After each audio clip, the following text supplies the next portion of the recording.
Pemirsa, penanganan sampah plastik di Bali memerlukan langkah serius semua pihak dari pemerintah hingga masyarakat.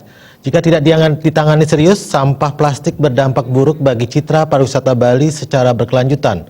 Padahal sektor pariwisata masih menjadi sumber utama pendapatan daerah dan masyarakat.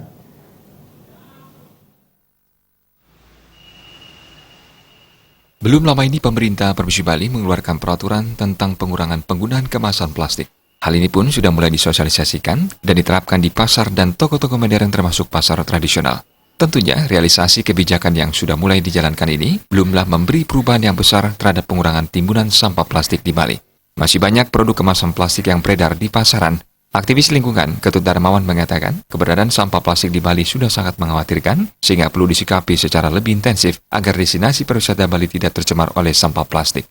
Terlebih lagi, wisatawan yang datang saat ini sangat jeli terhadap lingkungan dari destinasi yang dikunjungi.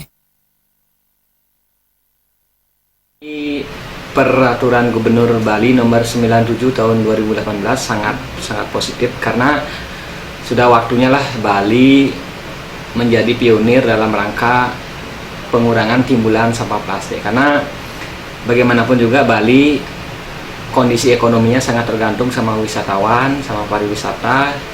Beberapa wisatawan juga sering mengeluhkan kepada kami selaku aktivis lingkungan bahwasanya di mana-mana mereka melihat banyak sampah plastik baik di pantai kemudian di jalan-jalan raya. Nah, sehingga Ketut Darmawan menambahkan keberadaan sampah plastik dikhawatirkan akan mempengaruhi kunjungan wisatawan. Untuk itu langkah serius semua pihak sangat dibutuhkan tidak hanya pemerintah, tetapi juga stakeholder pariwisata dan seluruh komponen masyarakat untuk berperang melawan sampah plastik yang membahayakan bagi lingkungan. Jika tidak, sampah plastik berdampak buruk bagi citra pariwisata Bali secara berkelanjutan. Mengingat sektor pariwisata masih menjadi tulang punggung perekonomian Bali.